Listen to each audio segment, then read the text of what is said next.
자, 그러면 이제 전체주의와 관련된 내용을 이제 볼게요. 자, 1번을 보면 1차 세계대전 후에 이제 파시즘의 대두에 대한 설명으로 오는 것은 이렇게 했는데, 이 파시즘이라는 것은 이제 넓은 범위의 이제 전체주의, 이제 나치즘까지 포괄해서 그런 건데, 이 파시즘은 그 개인보다도 뭘 강조하죠? 전체를 강조하죠. 그래서 그 이런 특징들이 가지고 있고 20세기 초반에 등장했던 건데, 그 안에 포함된 것은 이탈리아 파시즘이나 독일 나치즘, 소련의 이런 스탈리니즘도 여기 큰 범위에서 전체주의, 파시즘에 속해요. 자, 일단 1번 보면 전후의 정치적 불안, 그 다음에 이제 정신적 부열, 세계 경제 공황으로 혼란 등으로 이탈리아 파시즘 정권이 수립되었다. 여기에서 이제 그 틀린 게 뭘까요? 세계 경제 공황이죠. 1929년에 일어났죠, 이거는요. 근데 이탈리아 파시즘 정권이 성립된 건 1922년이에요. 예. 이번은 이제 파시즘 운동은 초기 사회주의 지지를 바탕으로 민족주의와 자유주의의 세력을 약화시키는 데 성공했다. 틀렸죠? 사회주의를 탄압했죠. 예. 그래서 나치즘 같은 국가사회주의라고 하지만 엄밀히 말해서 우리가 생각하는 사회주의는 아니에요. 예. 그래서 이런 것들이 있다는 걸 좀 기억을 해주시면 되고, 3번은 독일의 파시즘, 그러니까 나치즘이죠. 이탈리아 파시즘에 영향을 받아 운동을 전개했으나 훨씬 더 체계적이고 극단화했다. 맞죠? 그래서 이제 그 이탈리아 파시즘이 없는 게 독일 파시즘에 있어요. 뭐가 있냐? 인종주의죠. 유대인 밖에. 그러니까 무솔리니 같은 게 인종주의 유대인 밖에 학살 별로 안 좋아했어요. 이 사람은요. 반대했고. 나중에 이제 어쩔 수 없이 따라서 이제 강요에 의해서 이제 히틀러가 하니까 하는 것도 있겠지만 되게 반대했던 사람이에요. 그래서 인종주의 색깔은 좀 없었다. 네. 그래서 이제 독일 파시즘과 이탈리아 파시즘의 차이점이 뭐냐면 인종주의 여부, 유대인 박해 여부 이런 것들 포함되어 있어요. 자, 4번을 보면 에스파냐는 누가 집권했죠? 프랑코 장군이라는 사람이시죠? 이 프랑코 장군이 이제 쿠데타를 일으켜서 반란을 일으켜서 공화국 정부를 이제 뒤엎고 정권을 장악했죠. 그래서 독일과 이탈리아 지원을 받고 황면 정부를 얻고 1936년에 정권을 장악했는데, 자, 에스파냐에서도 독일이나 이탈리아 경우와 마찬가지로 합법적 위해 선거를 통해 파시즘 정권을 수립했다. 아니죠, 이거는요. 이거는 꼭 합법적인 위해 선거를 통해서 정권을 장악했던 것은 이탈리아도 아니고 오직 뭐죠? 독일이죠. 예. 독일은 바이메르 헌법 안에서 정권을 장악했지만 어떻게 해요? 그 헌법 자체를 중지시키고 폐기시켰죠. 예. 자, 그 다음에 2번을 볼게요. 무효개방 정책 안 했어요? 뒤로 넘었네. 예, 그 무효개방 정책 이제 보고 넘어갈게요. 자, 240페이지 5번 문제 볼게요. 자, 5번 문제 보면 이제, 김 교사가 세계사 수업에 활용한 학습지이다. 기획과 디귿에 들어갈 내용을 쓰시오. 이렇게 있는데, 자, 요거는 미국의 대외정책과 관련된 내용인데, 이게 이제 16년에 나왔는데, 그때 미국사 교수가 들어간다는 소문이 있었어요. 이거 동국대 미국사 교수가 낸 거거든요. 근데, 잔문 예칭했어. 원료선언을 이렇게 쉬운 걸 낼 줄 몰랐어요. 그리고 문호개방정책까지 어려운 것을 또 낼 줄 몰랐어. 예. 그래서 쉬운 거 어려운 것이 국바로 같이 나왔던 건데, 자, 그러면 가는 뭘까, 이거는? 가는. 이건 원료선언이죠. 원료 독트린. 그 다음에 나와 관련된 것들은 1899년에 미국 그 국무장관 존 헤이가 발표했던 문호개방정책이에요. 예. 그런데 이 문호개방정책과 관련된 것은 거기 어디에 있냐면, 서계는 잠깐 나와요. 서계. 잠깐 한 줄 있고, 자세히 나온 게 이제 미국사 관련돼가지고, 대한교과서 미국사 있죠? 거기에 자세히 나와요. 그리고 사료에 있는 아시아사 있죠? 거기에도 되게 자세히 나와요.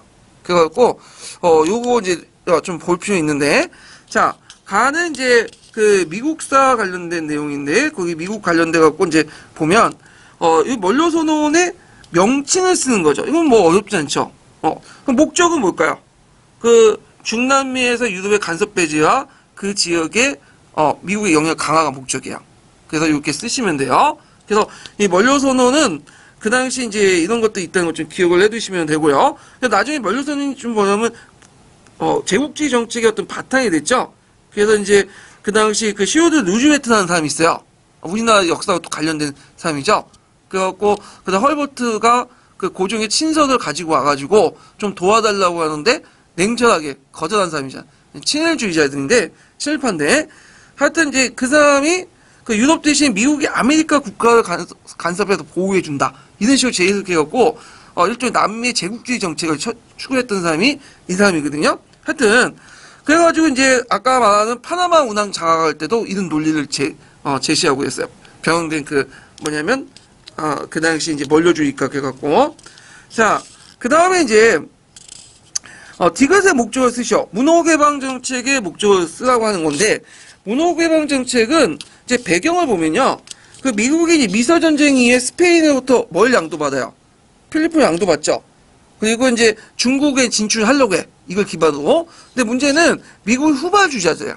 그러니까 이제 이미 이제 그 중국은 영국, 프랑스 여러 나라들이 와가지고 땅 따먹기 식으로 이제 세력권을 이제 나눠먹는 시작이죠. 근데 미국은 이제 땅에는 관심 없고 얘네는 뭐가 관심이야? 경제적 이득. 거기에 이제 다른 나라들은 다 땅을 먹으려 했는데 이 사람은 경제적 이득을 강조했고 특히 미국과 코드가 맞는 영국도 경제적 이득을 먹으려고 했거든요.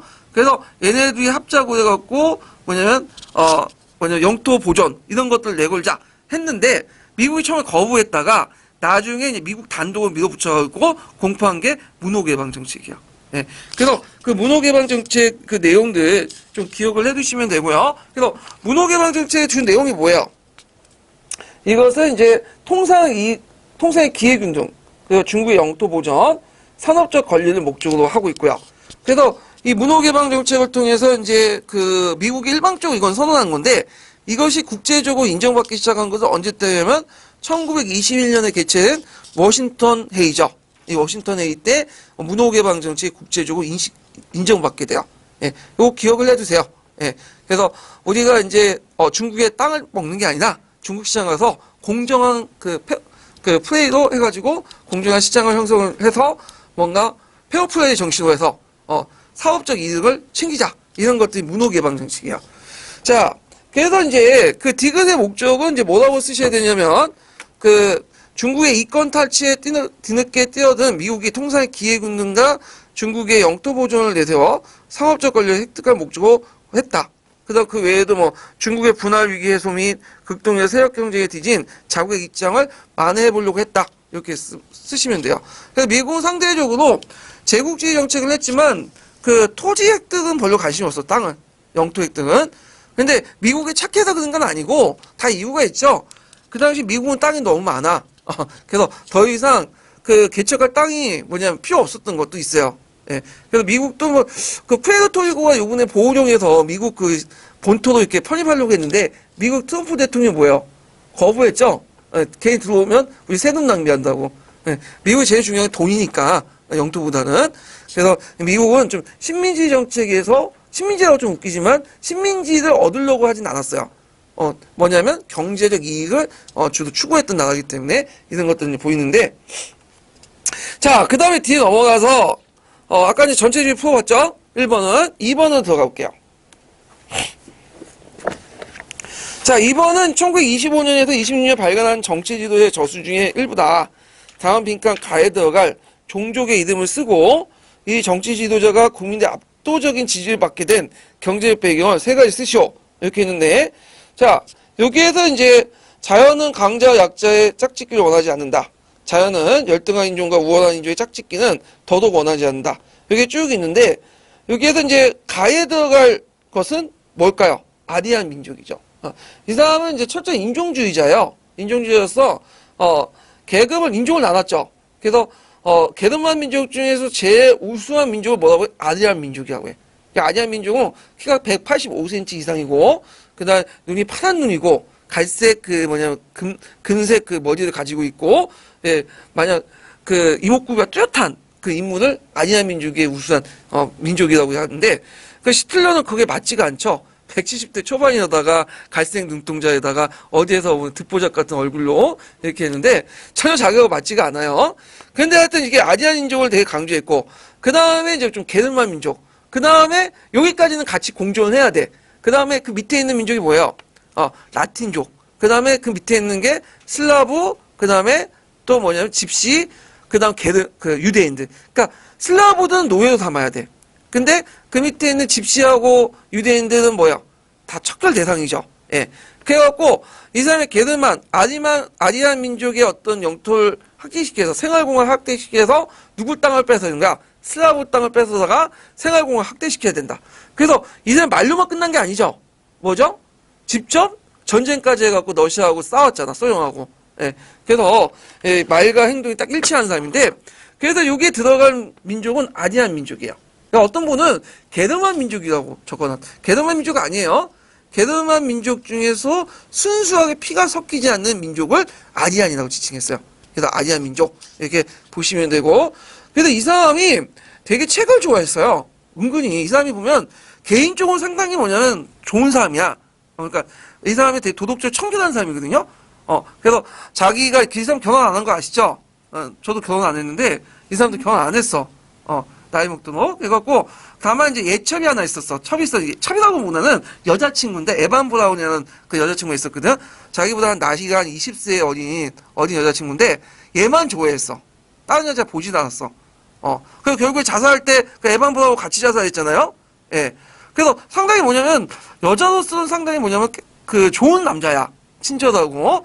그리고 이 사람이 담배도 안 피고 술도 잘 안 먹고 그 다음에 책도 되게 열심히 써요. 이 사람이 이제 고등학교밖에 안 나왔지만 되게 독서 강해요. 그래갖고 책을 열심히 읽어요, 이 사람. 하루에도 대여섯 시간씩 읽고 자기가 이제 관심 있는 것들 있죠?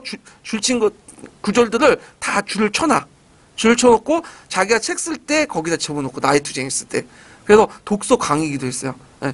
개인적으로 상당히 빤듯한 인물 같은데 이게 뭐야? 사상적으로 문제가 있는 거지, 이 사람이. 예. 그래갖고 항상 개인적으로 좋은 사람이 사회적으로 좋은 건 아닌 것 같아, 보니까. 예. 그래서 이제 있는데 이 사람이 집권할 수 있는 결정적인 계기가 됐던 그 사건이 뭐예요? 일단 경제 대공황이죠. 1929년에 경제 대공황은 이제 중상층이 몰락하려니까 그때 이제 중상층과 중소농민층들이 누굴 지지해줬어요? 나치스를 이제 지지를 하게 된 거죠. 그래서 이 나치스의 경제적 지지 내용을 보면, 그러니까 요게 이제 경제적 배경이라고 했으니까 이거 좀 약간 문제가 좀 잘못된 건데, 이거 좀 곤치세요. 거기에 경제적 압도적인 지지를 받게 된 경제적 배경이니까, 잠깐만요. 예. 경제공황과 거기 하나 묶으세요. 경제공황과 그 경제공황으로 인해서 중산계급과 중소농민층의 공황 여파로 안정감이 상실하고 나치를 지지했다. 이렇게 이제 경제 배경이 될 수가 있겠죠. 그 다음에 그 사람이 집권하고 이제 지지를 받은 배경도 있고, 그 사람이 또 집권하고 나서 또 계속 지지를 받았죠. 예. 그런 것들을 이제 보면, 일단은 공산주의 배경하고 사회주의에서 옹호했고, 그래서 국가사회주의라는 게 있지만, 국가사회주의는 엄밀히 말하면, 그 사회주의는 아니에요. 예. 그래서 이제 그 공산주의를 배경하고 사회주의에서는 옹호했고, 그 다음에 세 번째는 뭐냐면, 이 사람 경제개발을 했어. 경제개발을 해갖고, 실업자 감소했고, 생활 안정을 확보했죠. 그래서 경제개발을 통해서 뭐 고속도로 만들고, 산업도 부흥시키고, 자동차 산업도 육성시키고, 국민차도 보급하고, 등등. 그래서 전쟁만 안 일으켰으면 상당히 좋은 지도자로서 평가받을 수 있었던 사람인데, 전쟁을 일으키는 바람에 이제 꼴딱 망한 거죠. 예. 그래서 이런 것들을 보시면 되고, 특히 이제 그 히틀러를 지지했던 사람들이 어떤 사람이냐면, 노동자 계층이 아니에요. 노동자 계층보다는 중산계급이야. 노동자층은 누굴 지지했냐면, 3인당을 지지했죠. 3인당.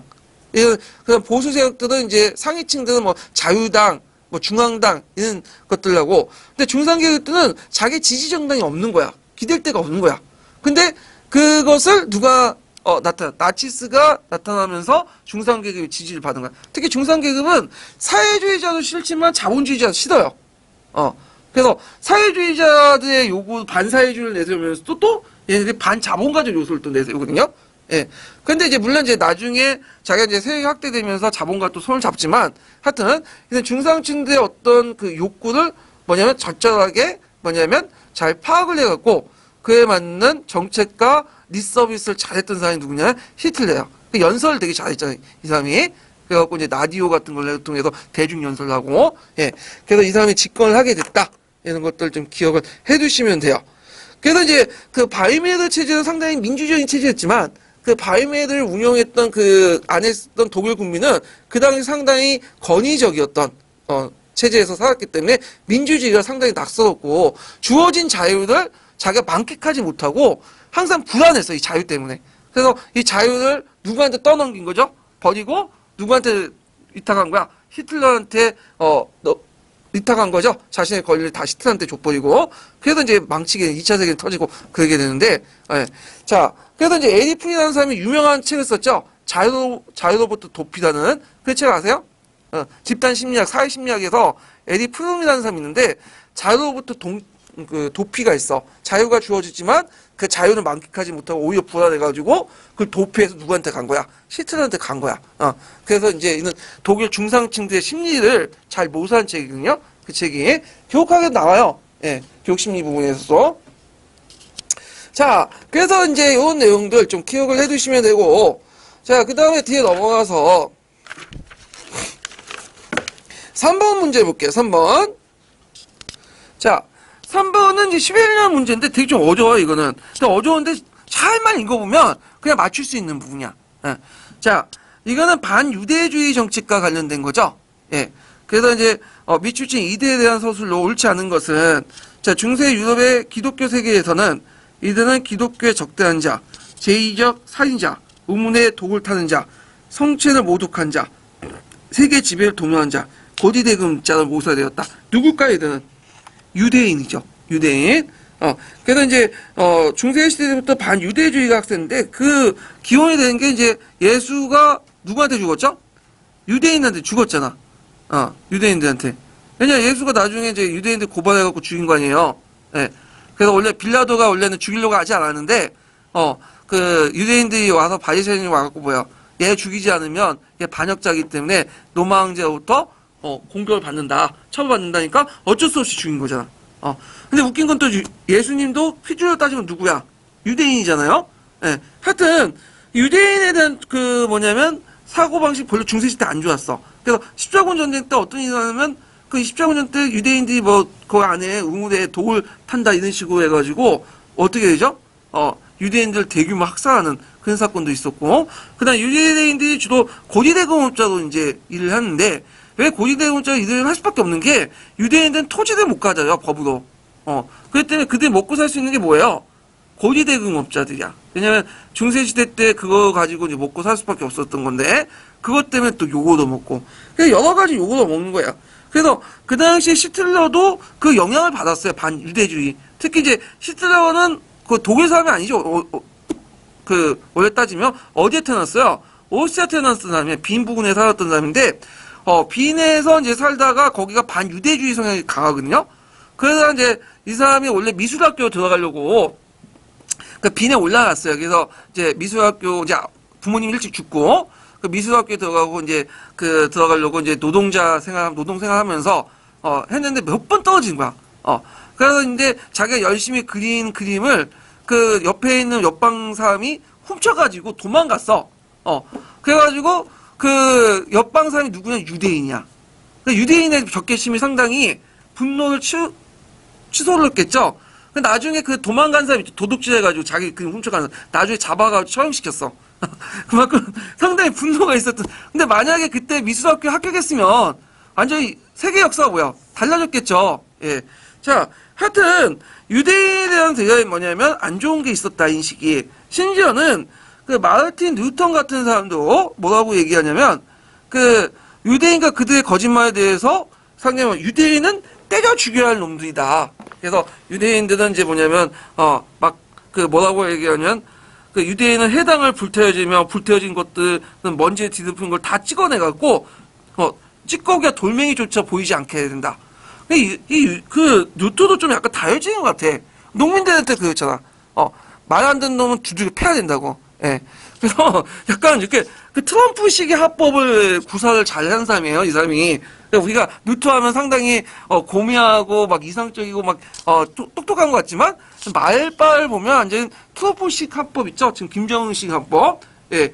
늙은이, 늙다니 뭐 이런 합법들을 잘 구사했던 사람이 루터라는 사람이야. 근데 이거 잘 읽어보시면 유대인에 대한 그들의 거짓말 이미 뭐냐면 책 제목부터 뭐야? 되게 부정적이죠. 거기에 간용이란 말이 나오겠어요? 안 나오겠죠. 그러니까 요거는 그냥 맞추라고 낸 것 같아. 잘 읽어보면 맞출 수 있는 부분이야. 자, 그 다음에 2번 같은 게 뭐냐면 그 당시에 이제 18세 계몽주의자는 종교 간용을 인정하면서 이신론적 세계관을 가지고 있었기 때문에 그 당시 국민의회에서 유대인에게 시민권을 부여했어요. 예. 그리고 이제 유대인 박해를 되게 비판을 했거든요. 예. 그래갖고 이런 것들은 좀 기억을 해두시면 되고 그렇다고 해도 프랑스 사람들이 유대인에 대해서 다 좋게 생각해. 그게 아니죠. 대부분 유대인은 안 좋게 생각했어. 지금도 그렇지만 동성애자들 되게 보면 진보 진영에서는 뭐야 자칫 진보라는 사람들은 되게 좋게 보잖아요. 근데 90% 넘는 사람 동성애자 안 좋아해요. 예, 그런 거 똑같은 거 보시면 돼요.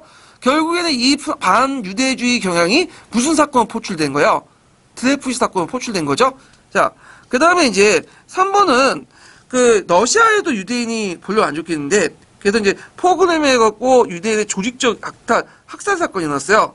그래서 이제 제정 러시아 시대 때 그 당시 유대인들 박해가 되게 심했고 그 당시 이제 5만 명 정도 유대인들이 러시아를 떠났고요. 그 다음에 50만 정도가 대규모 학살당했어요. 그 다음에 이게 이제 소비에트 정권 할 때도 탄압을 받았죠. 그래갖고 이제 소비에트 스탈린 치하에서는 유대인들 단지에 못 살게 했어. 한국에 고정시켜놓고. 예. 그래서 그게 나중에 고르바초프 때 그 개혁 때 이제 이게 해체됐는데 그리고 그 당시 이제 그 독일군이 우크라이나 지역을 점령할 때 우크라이나 지역에 유대인들이 많았거든요. 대규모 학살했죠. 그때 앞장섰던 사단이 무슨 사단이에요? 예전에 나왔던 할리차나 사단이잖아요. 예. 그래서 독일군의 앞자기가 돼가지고 유대인 색출해갖고 다 죽여버리죠. 예. 근데 그때 처음에 이제 죽일 때는 어떻게 죽였냐면 땅을 파괴해요. 땅을 파괴하고 이제 유대인들 동원해가지고 그 땅을 그 밑에 들어가게 한 다음에 총을 이제 갈고가지고 죽잖아요. 그러면 묻어. 그래서 이제 원래 처음 모르게 하려고 했어요. 근데 이게 알려지게 된 게 뭐냐면 대규모 사람들 묻다 보니까 예전에 돼지 소 묻을 때 막 밑에 막 지하수 막 오염되고 냄새 나고 그러잖아요. 똑같은 현상이 발생된 거야. 그리고 이게 너무 사람들이 이게 뭐냐 눈에 띄니까 안 되겠다 해가지고 어떻게 할까 하다가 처음에는 마다카스카 계획처럼 마다카스카로 보내려고 했는데 그것도 안 됐어. 왜냐면 영국과 프랑스가 그다음 제해권을 당하고 있었기 때문에 얘네들 허락을 맡았는데 허락해주겠어요? 아니죠. 그러니까 이제 바젠에서 어떤 식으로 그로이젠 바젠에서 적절한 처리 방식을 통해서 처리하겠다. 그때 적절한 처리 방식이 뭐겠어요? 독가스죠, 독가스. 그래서 독가스가 깔끔해. 많은 사람을 한 번에 죽일 수 있고 뭐냐면 조금만 투입을 해도 많은 사람들 죽일 수 있잖아. 눈에도 안 띄고. 그래서 이런 방법을 했다. 이게 이제 시험문이 나왔어요. 자, 그 다음에 4번은 영국이 1917년 벨포어 선언에서 이들의 국가 건설 약속했죠. 맞죠? 그래서 이제 1차 세계대전 때 그 유대인들 지원을 얻기 위해서 유대인들이 그 당시 시오니즘이라는 그런 것들 운동하고 있었는데 그 당시 노스차일드에게 유대인 노스차일드에 보내는 경우에 노스차일드에게 보내는 글에 그런 것들이 있었고 그 벨포어 선언과 함께 또 맥마운 선언도 했죠. 팔레스타인에게 또 뭐냐면 1차 대전 이후에 독립국가 만들어주겠다. 그래서 양쪽을 약속한 거야. 그래서 결국에 독립국가는 언제 만들어졌어? 2차 세계대전 끝나고. 그래서 이제 양쪽에서 팔레스타인 지역에 팔레스타인과 유대인들이 동시에 국가가 성립하자마자 전쟁을 했어요. 이게 몇 차 전쟁이야? 제1차 중동 전쟁이죠. 결국에는 이스라엘이 팔레스타인을 점령해버린 거죠. 그래서 지금 오늘까지 문제가 생긴 거 아니에요? 자, 그래서 이제 이런 것도 있었다. 그래서 벨포어 선언 내용도 좀 기억을 해두세요. 그리고 상대적 반대쪽에 있는 맥마운 선언도 같이 기억을 해두시면 될 것 같아요. 자, 그 다음에 이제 5번을 보죠. 5번은 아까 이제 1942년 바제네이에서 이들 문제에 대해 최종 해결 방법을 논의했다. 맞죠? 이때 최종 해결 방법은 독가스 방법을 선택했다. 이렇게 좀 기억을 해두시면 돼요. 그러니까 시틀러도 좀 생각을 잘못한 게 뭐냐면 요 나치즘만 얘네들이 유대인 학살만 아니고 침략전쟁 아니었으면 그냥 좋게 남을 수 있었을 텐데 막판에 그냥 침략전쟁하고 사람 죽이고 그렇게 하면 요거도 먹는 거죠. 그래서 그 나치즘이나 파시즘이나 뭐 전체주의 정권 중에 제일 실속 있는 사람이 누구냐면 내 생각에 프랑크 같아. 프랑코 장군은 그 스페인 프랑코 장군 아시죠? 그 사람이 이제 무솔링하고 히틀러 지원을 받았지만 2차 세계대전 때는 중립을 지켰어요. 이 사람이. 그리고 몇 년까지 집권하는 죽을 때까지. 벽에 똥을 바를 때까지 집권했어. 1972년인가 70년대 초반에 죽었거든요. 그래서 그냥 건세 다 누리다가 그냥 죽게 된 거야. 그래서 어느 정도 욕심을 버리면 이렇게 독재를 하더라도 하는데, 김정은도 지금 그렇게 살 수 있는데 괜히 미국한테 지금 깝죽깝죽 하는 건데 1년 내에 한번 제거당할 수도 있을 것 같아요. 미국이라는 나라를 잘 모르는 것 같아. 얘가 어려가지고 이렇게 해갖고 핵무기 만들어갖고 협상하면 뭔가 통할까 생각하는데 미국은 그런 소리 안 들어줘요. 예. 그래서 이제 일단 그렇게 되는데, 자, 4번 문제 볼게요. 4번. 4번은 딱 보면 이제 뭐냐면 지금 현실하고 좀 맞는 것 같아. 딱 보면 지금 그 뭐냐면 2차 세계 발발 전까지 그 내용이거든요. 되게 2차 세계는 자체가 안 나오고 이문에는 그 전까지.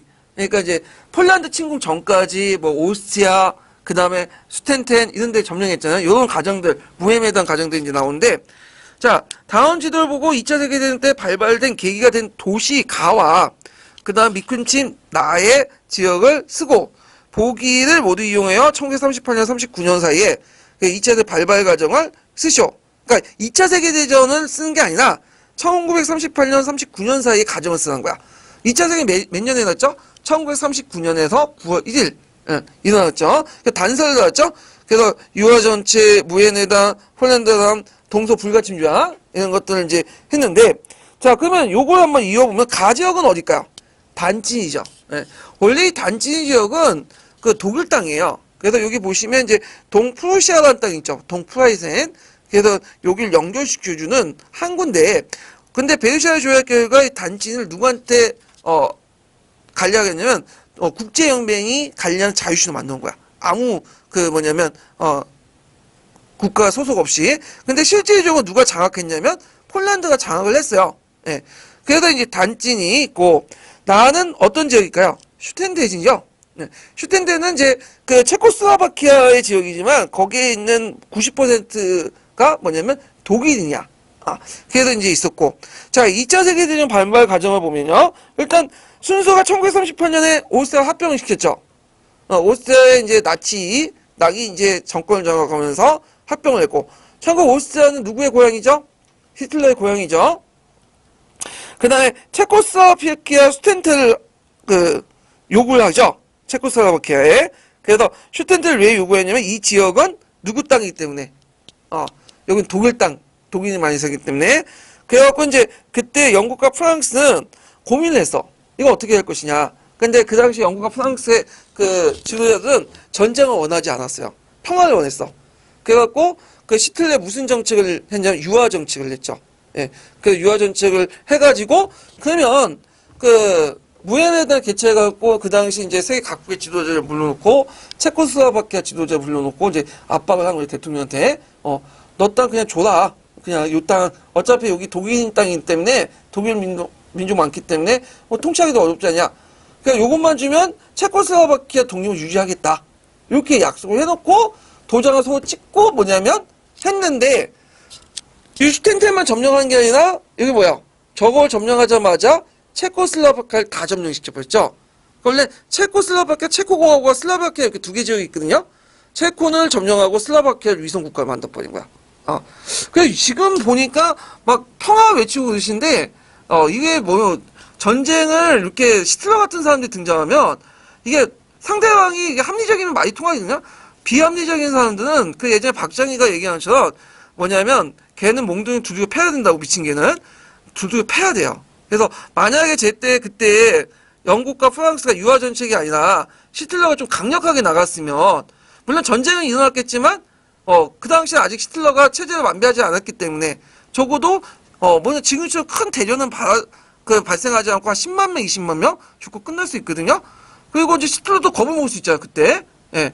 그런데 그때 이제 강하지 못하고 이제 평화를 좋아한다고 뭐 하면서, 그대로 그냥 체코슬로바키아 먹고, 이런 걸 가만히 놔두고 보니까 나중에 힘이 커진 독일이 힘의 균형 상태가 무너지니까 곧바로 뭐예요? 세계대전이 일으킨 거 아니에요? 자, 그래서 이런 것들 좀 기억을 해주시면 되고, 결국에는 나중에 이제 폴란드에게 뭘 요구하죠? 두 개 땅을 요구하죠? 단치니하고 폴란드 하강 지역을 요구해요. 그래서 폴란드가 거절하죠? 예. 그러니까 이제 그 당시 폴란드를 쳐야 되는데, 제 걸림돌이 된 게 소련이에요, 소련. 그래갖고, 소련하고 폴란드 간에 소련하고 독일 간에 뭘 맺게 돼요? 그 옆에 있는 동소, 독소, 불가침 조약을 맺게 되죠. 그래갖고 이제 뭐냐면 불가침을 하자 해놓고 거기에 이제 뭘 하냐 비밀 조약으로 독일이 폴란드를 칠 때 소련도 같이 치겠다. 그래서 소련이 바샤바 동부 지역하고 그 다음에 거기 에스토니아, 라트비아, 리투아니아 지역 있죠? 발트 상국 요거와 핀란드를 공격을 이렇게 명시해 돼 있어요. 그래서 9월 1일 날 공식 공격하자 러시아도 소련도 뭐야? 바샤바 동쪽 지역을 장악을 해버린 거야. 저희 발트 상국 지역을. 그래갖고 이렇게 했다는 거죠. 지금 기억을 해두시고 그래서 그 나중에 이제 폴란드 땅을 돌려줘야 될 거냐? 소련이. 근데 안 돌려줘요. 그 동부 지역 땅은. 그 대신에 독일의 땅 있죠. 오데르 나이살스강을 중심으로 해갖고 그 동부 지역을 떼가지고 누구한테 주죠? 폴란드에 줘버린 거야. 그때 이제 많은 독일인들이 이제 이주를 하게 되는데, 자, 그리고, 이런 것들, 그리고 동프로시아 땅은 지금 어디 있는 땅일까, 지금은요? 지금은 독일의 폴란드 땅이 아니라, 요거는 오늘날 백러시아 지역 있죠? 그 지역 땅이에요. 예. 그리고 발트 상국은 원래 독립국이었다가 점령했다가 최근에 90년대에 어떻게 돼요? 다시 독립을 하죠? 예. 여기도 상당히 반소련적 그 정서가 강하기 때문에 독일군이 여기 쳐들어오니까 한양 행사하고 그랬어요. 그러니까 우크라이나 할리차 사단처럼 요 지역도 반소련군의 정서를 이용해갖고 독일군에 협력했던 사람들이 많았어요. 요 지역도. 자, 뭐 이런 발발 가족들 있고, 그 다음에 뒤에 넘어가서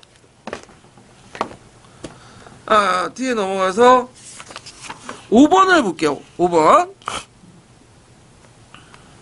자, 5번은 이제 슈미트 해고력을 토대로 재구성한 거다.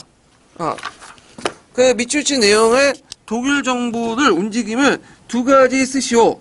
이렇게 했는데, 잠깐만, 이게 밑줄친 정부가, 잠깐만, 이게 안 쳐져 있네? 밑줄친 것이 어디냐면, 잠깐만, 이렇게 어디까지 쳐졌다.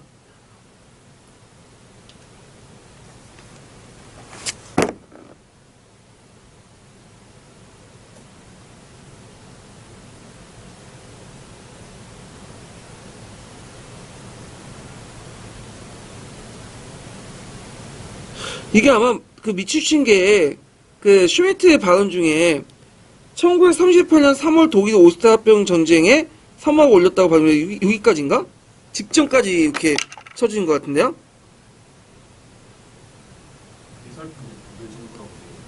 예? 어디까지 있죠? 내가 이게 쳐놓지 않아가지고. 그 636쪽에 예. 그 둘째 줄에 입줄친 독일 정부는. 아, 그래요? 여기 잠깐만. 그 해당한 독일 정부의 움직임. 그냥 여기 독일 정부까지 쓰면 되겠네요. 여기 독일 정부. 예. 독일 정부까지 이렇게 줄 치시면 될 거예요. 독일 정부. 예.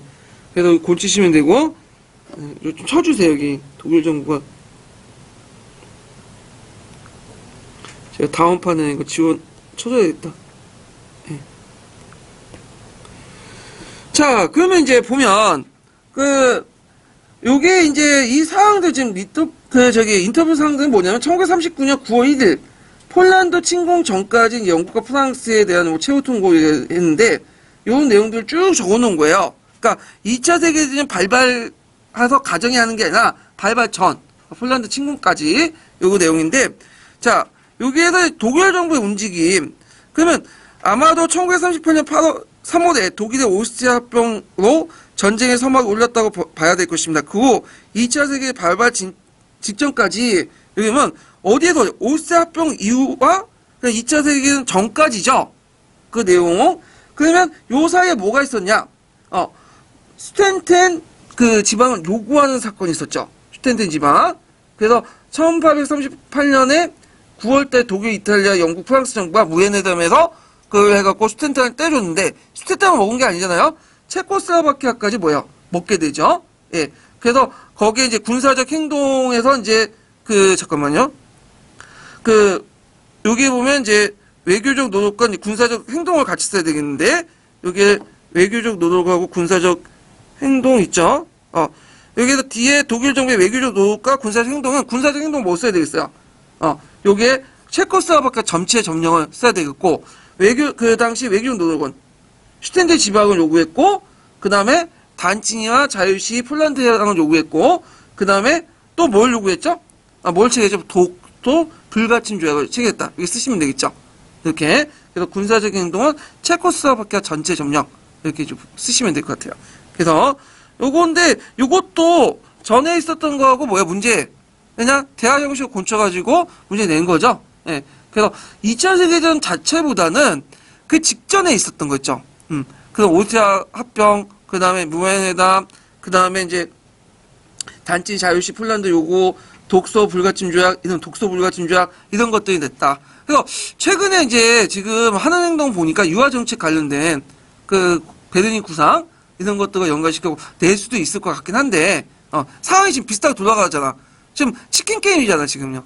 누군가 그 뭐냐면 방향을 돌려야지만 이길 수 있는 싸움인데, 그때 이제 영국과 프랑스가 좀 강력하게 밀어붙였으면, 그냥 2차 대전 발발하지 않았을 텐데, 그때 그냥 한순간에 유화정책을 채택하는 바람에 이렇게 이제 했는데, 그때 똑같은 논리예요. 전쟁보다는 평화를 하자. 1차 대전도 얼마나 많은 사람이 죽었냐. 그래갖고 전쟁을 최대한 피하려고 했지만, 뭐예요? 더 많은 피해를 입게 되죠. 2차 세계대전 때 일어나서. 자, 그 다음에 이제 6번 같은 경우의 내용을 보면, 가와 나에 들어갈 나라 이름을 순서대로 쓰시오. 이렇게 했거든요. 요건 뭐 그렇게 어려운 문제는 아니에요. 그 가는 뭐죠? 이탈리아죠. 그 다음 나는 에티오피아죠. 그래서 이제 에티오피아는 이제 한번 이탈리아가 건든 적이 있어요. 1896년에. 그래서 수에즈 운하가 개통되니까 그 홍해 연안에 있는 에티오피아가 상당히 중요한 거점이 있었거든요. 그래서 이탈리아가 그 에티오피아의 해변가에 그 지역이 있어. 지금은 독립된 국가지만 에툴리아라는 지역이 있어요. 거길 점령하고 나서 그 에티오피아를 공격해요. 내륙 국가에. 그때 이제 에티오피아는 메네lik 2세 때가 통치했던 국가인데 그 근대화 작업을 통해서 신식 군대를 조직하고 뭐 여러 가지 뭐 근대화 작업을 하게 되는데 이때 그 에티오피아 군이 아도아 전투에서 그 이탈리아 군을 격파를 해요. 이게 상당히 의미가 있어. 그냥 아프리카하고 맨날 그 토속 민족들하고 그 서양 제국주의 국가들이 맨날 싸우면 누가 이겨요? 서양 제국주의 국가가 이겼거든. 토속 부족들이 막 망하고. 근데 이때 아드아 전투의 최초로 뭐냐면 그 아프리카 군대가 근대식 무기를 무장한 이탈리아 군대를 격파한 거야. 그래서 이제 이때 이제 그 전쟁에 패한 이탈리아는 에티오피아 아디스 아바바 조약을 맺게 되거든요. 그래갖고 그 당시 이제 영토를 반환하고 점령했던 영토를 받아 배상금도 지불하고 이렇게 하고 있다가 이제 그 나중에 로마 제국의 정통의 어떤 그러니까 민족의 우월성을 내세운 그 무솔리니 즉위하니까 이게 도저히 참을 수가 없는 거야. 예전에 그 열등한 민족이었던 아프리카인데 패배를 당했잖아요. 그래서 뭔가 이제 서력을 치욕을 시켜내겠죠.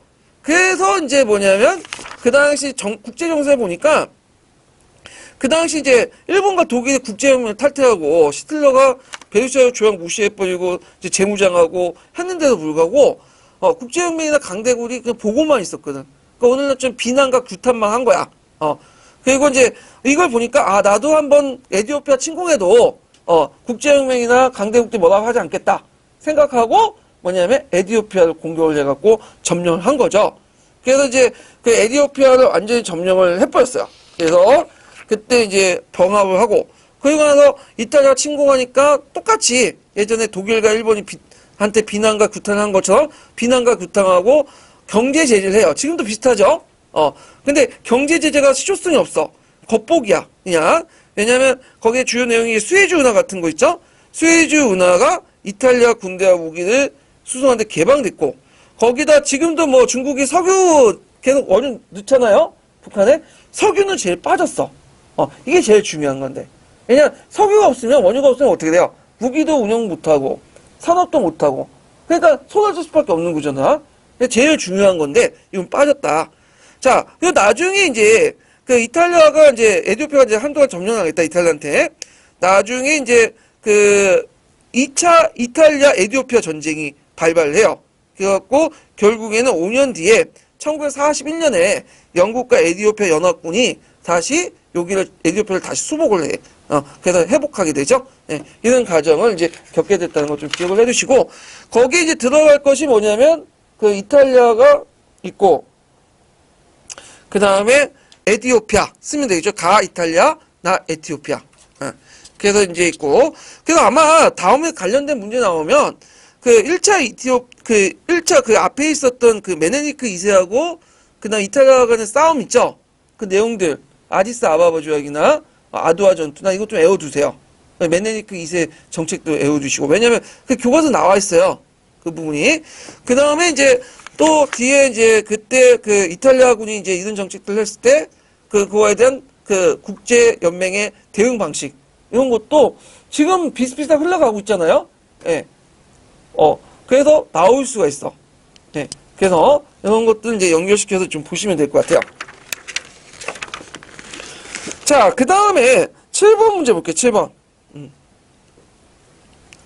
자, 7번 보면 이제 2차 세계대전 이후에 소련과 유럽인데 2차 세계대전 이후에는 예전에 안 나왔거든요. 시험 문제 잘. 고르바초프에는. 근데 최근에는 수능 문제 좀 많이 나와요. 그래갖고 여기도 좀 꼼꼼하게 볼 필요 있어.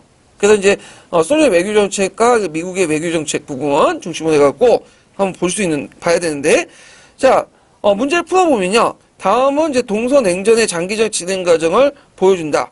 가로 안에 기획에 들어갈 사건을 쓰고, 그 다음에 이 사건 당시에 소련 정부가 니은 시기에 적극적으로 추진했던 개혁 정책 두 가지를 쓰시오.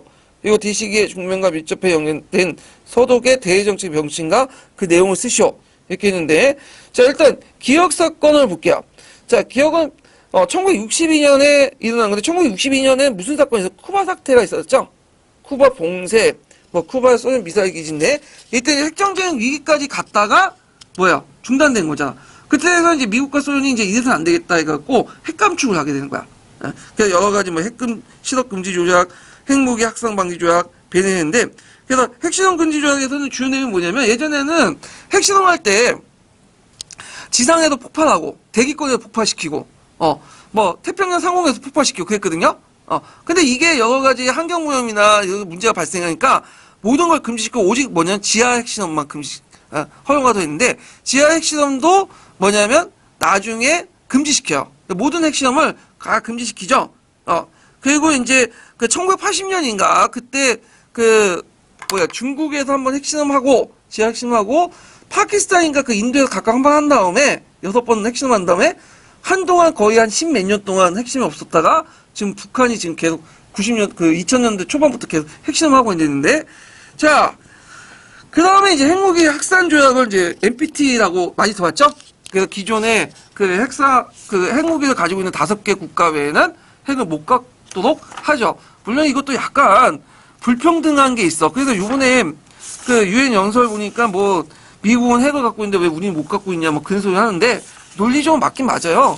근데 이제 국제 관계상 침해 논리도 있잖아. 미국이라는 나라가 러시아다가 이제 세력 파권을 갖고 있기 때문에 그건 맞긴 맞지만 이제 심해 균형에 입각하면 심해 논리라면 맞지가 않는 것도 있어요. 외교 관계상. 자, 이렇게 있고, 그러면 요게 니은 시기의 개혁 정책 1955년에서 1960년대까지 이제 소련의 정부 수단은 누구였냐면 후르시초프죠. 그래서 후르시초프의 정책들 쓰시면 돼요. 탈스타린 정책이니 중공업 군수 사업을 소비재 생산과 농업 정화, 기계화, 집단 농장 확장 추진 등등, 노동자 통제 완화, 그 다음에 이제 국방비 삭감, 병력 갖춤, 평화 공정 정책 이런 것들을 하고 쓰시면 되고요. 그 다음에 디그대 외교 정책의 명칭과 내용, 무슨 정책이죠? 3인당 정권이었던 브레트의 동방 정책이죠. 예. 그 동방 정책 내용을 보면 이제 동방은 뭐냐면 폴란드와 체코슬로바키아 이런 나라야. 그러니까 서독의 입장 올 때 동독과 동유럽과 관련된 내용인데, 그 중에 주요 내용을 보면 이제 동유럽 국가 간에 현존하는 국경선 인정, 요 폴란드 국교수 이거 연결되어 있는데, 왜냐면 폴란드와 갈등이 있는 게 뭐냐, 오데른 알사스강 때문에. 원래 오데른 알사스강 동쪽 지역은 누구 땅이었어요? 독일 땅이었잖아. 근데 소련이 강제로 뺏어다가 누구한테 준 거죠? 폴란드한테 준 거죠. 그러니까 이 땅을 돌려달라고 하는 것이 예전부터 이제 폴란드하고 서독 간 외교 관계에서 제일 문제가, 국교 수입에서 제일 문제가 되는데, 그냥 인정한 상태에서 뭐냐면 폴란드와 국교를 수입했죠. 그래서 베르린 형상주의 정책, 그래서 동과 소가 상호 쓰임, 그래서 할슈타인 원칙 아시죠? 그래서 독일과 서독이 서로 외교관계 맺은 나라에는 한쪽만 외교관계를 맺도록 하는 거야. 지금 이 한시점 외교관계 계속 유지한 것이 어떤 나라예요? 중국이죠. 그래서 중국은 중국과 대만 중에 한쪽과 수교를 하려면 어떻게? 한쪽은 포기해야 돼요. 그래서 이런 정책들, 그 국제연합 동시가입 이런 것들 이제 기억을 해두시면 돼요. 자, 그 다음에 2번을 볼게요. 2번.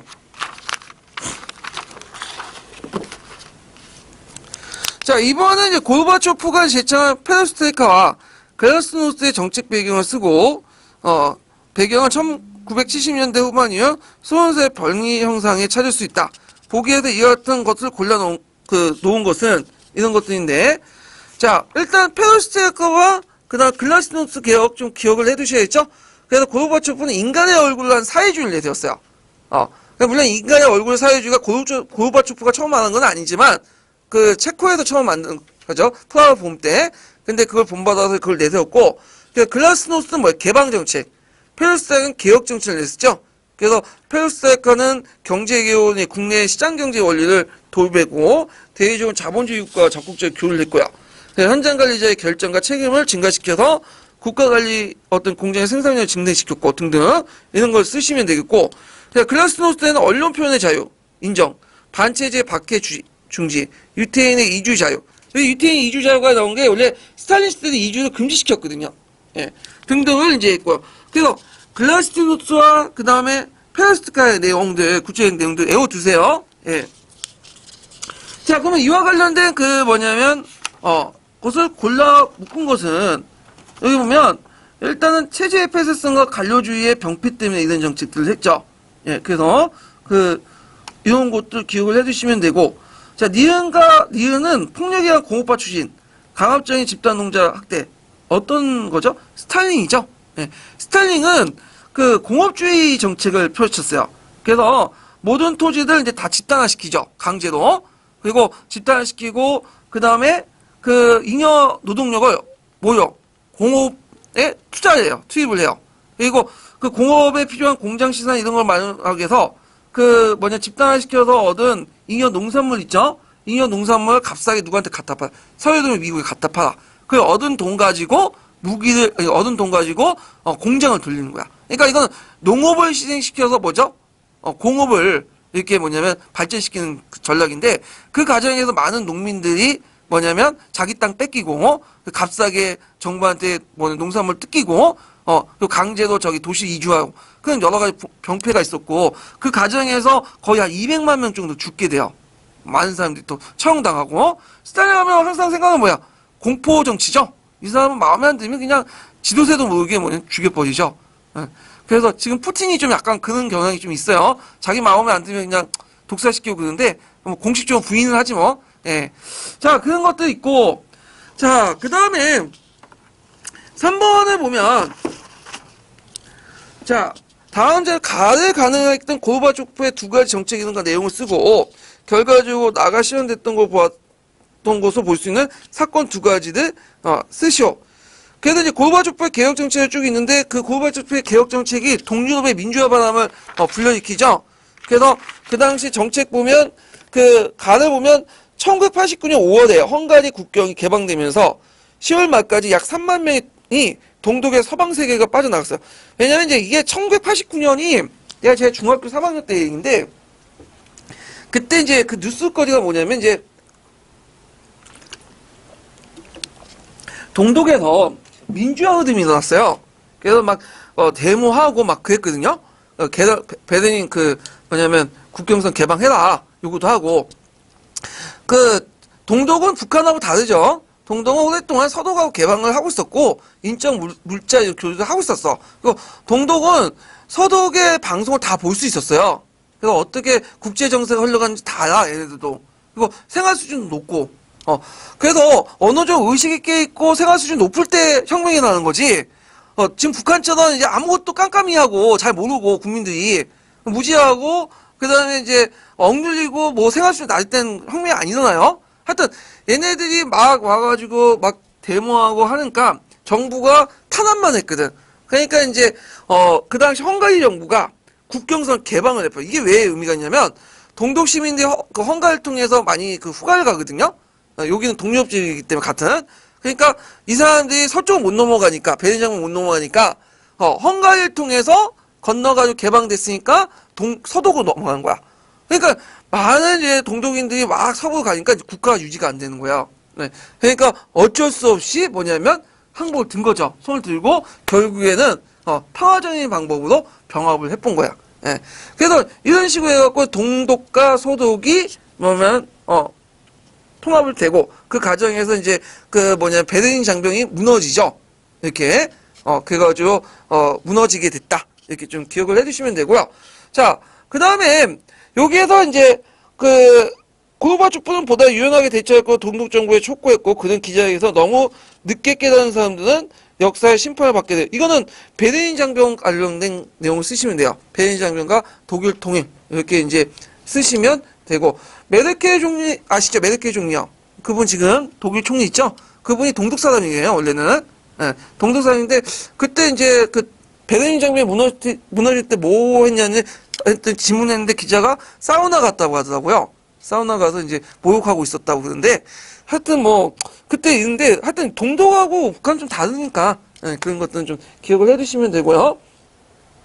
자, 그 다음에 뒤에 넘어가서 요번에 시험 문제 나온 것이 유럽통합과 관련된 내용이죠. 네. 그래서 이 유럽통합과 관련된 내용을 제가 분석을 해놨어요. 어디를 보시냐면요.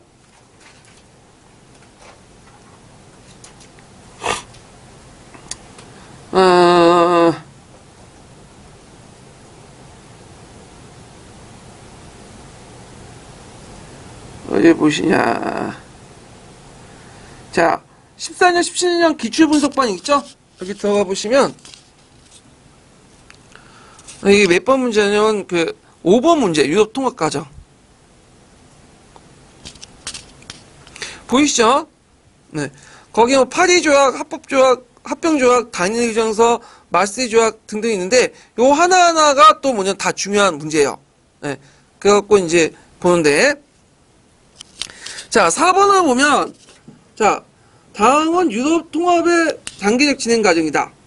가에 해당하는 기구의 명칭을 쓰고, 그 다음에 이제, 나의 조약의 주요 내용을 2가지 쓰시오.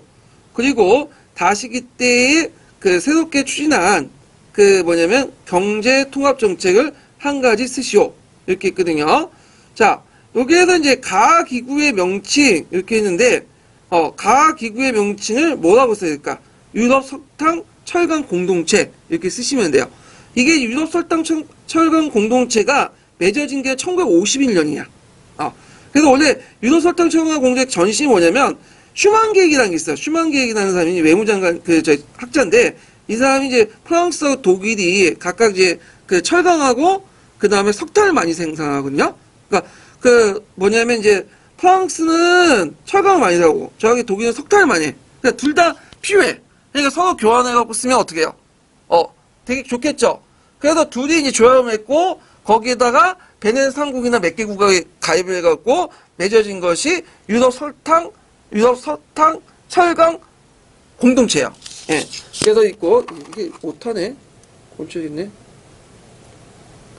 그래서 유럽 석탄 철강 공동체고요. ESCS라고 하죠. 거기가 이제 좀 발전된 것이 이제 뭐냐면 로마 조약을 통해서 형성된 유럽 경제 공동체예요. 예. 그래서 EC죠. 예. 그래서 로마 조약의 내용이 이제 쭉 있는데 나조약이 1957년에 있는데 관세 상호 폐지, 공동 관세 설정, 지역 내 노동과 자본의 이동의 자유, 그다음에 이제 농업 운수, 통상, 금융, 사회 등 강범위와 분야에 거친 공동정책 수립, 유럽 투자은행 설립 등등을 쓰시면 돼요. 예. 요 자세히 나온 것은 서계는 잠깐 나와 있고 서충에도 좀 자세히 나와 있어요. 이건 서충 자료와 제가 네이버 검색을 통해서 이게 했던 거, 이런 것들을 통해서 이렇게 집어넣은 거예요. 로마 조약 내용. 그 다음에 이제 이 로마 조약이 있었고, 통해서 유럽 경제 공동체가 이제 EC가 있고, EC도 계층되죠. 그리고 나서 동시에 있었던 게 유럽 자유무역 협의체예요. 영국을 중심으로 해서 만든 건데, 그래서 이제 이게 2개가 있다가 유럽 무역 협의체가 유럽 공동체 EC로 통합이 되고요. 그 다음에 EC에서 좀 발전된 것이 유럽 통합 EU예요. 그래서 EC에서 EU로 넘어갈 때 맺어진 게 뭐냐, 단일 유럽 우정서가 있어요. 예. 그래서 이 단일 유럽 유정서는 1992년에 맺어진 마스트리히트 조약 전 단계의 조약이라고 보시면 돼요. 그래서 요 단일 유럽 그 의정서도 외워두시는 것도 좋을 것 같아요. 이게 총론에 있거든요. 예. 그래서 단일 유럽 의정서의 주요 내용을 이제 보면, 예, 단일 유럽법이라고 하는데, 그래서 국가적 규제 해결을 촉구하고, 이 법에는 물품, 서비스, 노동력, 자본의 어떤 이동도 제한을 두지 않을 것이다. 그리고 1992년에는 유럽 공동체를 폐지를 선언했죠. 그 새로운 공동체를 만들겠다. 이런 것들 이제 했죠. 그래서 단일 유럽법 내용도 꼭 외워두세요. 청문회에 있는 내용들 외워두시고요.